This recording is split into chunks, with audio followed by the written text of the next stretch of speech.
नमस्कार, बहुत स्वागत है आपका।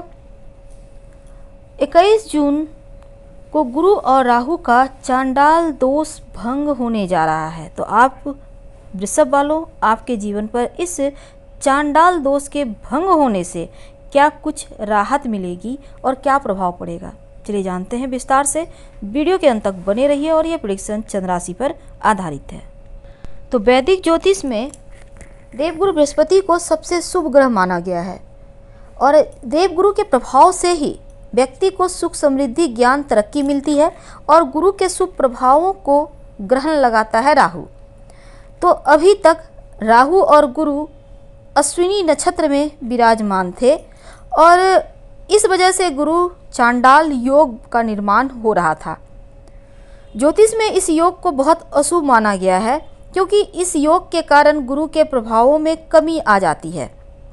लेकिन 21 जून को गुरु और राहु का चांडाल दोष भंग हो जाएगा क्योंकि गुरु बृहस्पति अश्विनी नक्षत्र से निकलकर भरणी नक्षत्र में चले जाएंगे और राहु इसी नक्षत्र में बने रहेंगे।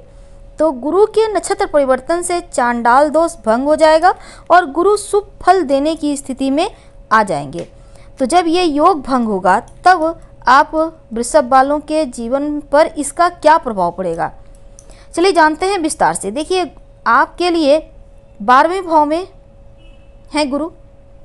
विदेशी यात्रा, विदेशी संपत्ति प्राप्ति के योग बने हुए हैं। अभी तक जो चांडाल दोष के कारण इन चीज़ों पर ग्रहण लगा था वो खत्म होगा। अपना वाहन लेने की इच्छा पूरी होती दिखती है। स्वास्थ्य में सुधार होगा। अगर आप कर्ज से परेशान थे तो अब कर्ज मुक्त भी हो जाएंगे।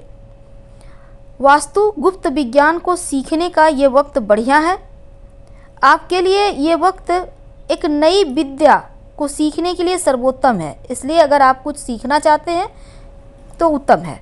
गुरु 8वें 11वें भाव के स्वामी होकर 12वें भाव में है और गुरु की 5वीं दृष्टि 4थे भाव पर है, 7वीं दृष्टि 6ठे भाव पर है और 9वीं दृष्टि 8वें भाव पर रहेगा। तो चांडाल दोष के कारण जो मुश्किलें थी वो अब कम होंगी। वैसे अगर आपके बच्चे विवाह योग्य हैं तो उनका विवाह तय हो सकता है और दोस्त या फिर आपके अंदर जो लोग काम करते हैं उनका सपोर्ट मिलेगा, लेकिन संयम के साथ आपको उनके साथ बर्ताव करना होगा, इस बात को याद रखिएगा।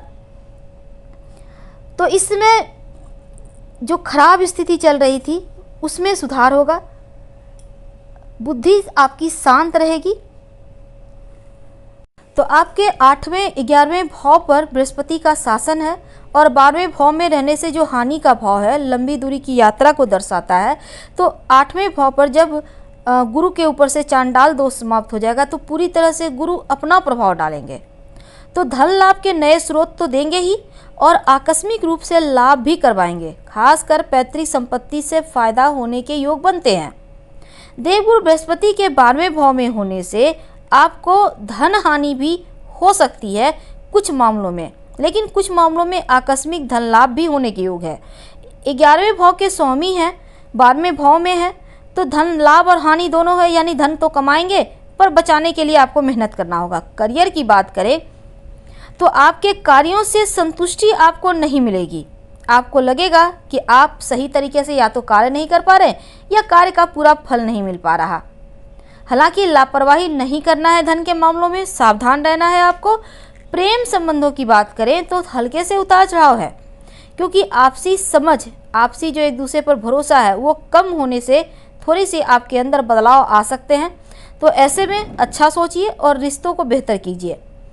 आप इस पीरियड में हो सकता है पार्टनर पर कम भरोसा करें, तो रिश्तों को अगर आप बनाए रखना चाहते हैं तो आपको कम बोलना होगा, अच्छा बोलना होगा। स्वास्थ्य के मामलों में खासकर पैर और कंधों में दर्द हो सकता है, ध्यान रखिएगा। और देवगुरु बृहस्पति आपकी कुंडली के 4थे, 6ठे, 8वें भाव पर दृष्टि डाल रहे हैं, तो नींद और आराम में कमी महसूस हो सकती है। तो इसके ऊपर भी आपको ध्यान रखना होगा, यानी आपके नींद ना आने की समस्या जैसी चीज़ें हो रही हैं। हालांकि वर्क प्लेस पर जल्दबाजी में कोई भी कार्य मत कीजिएगा।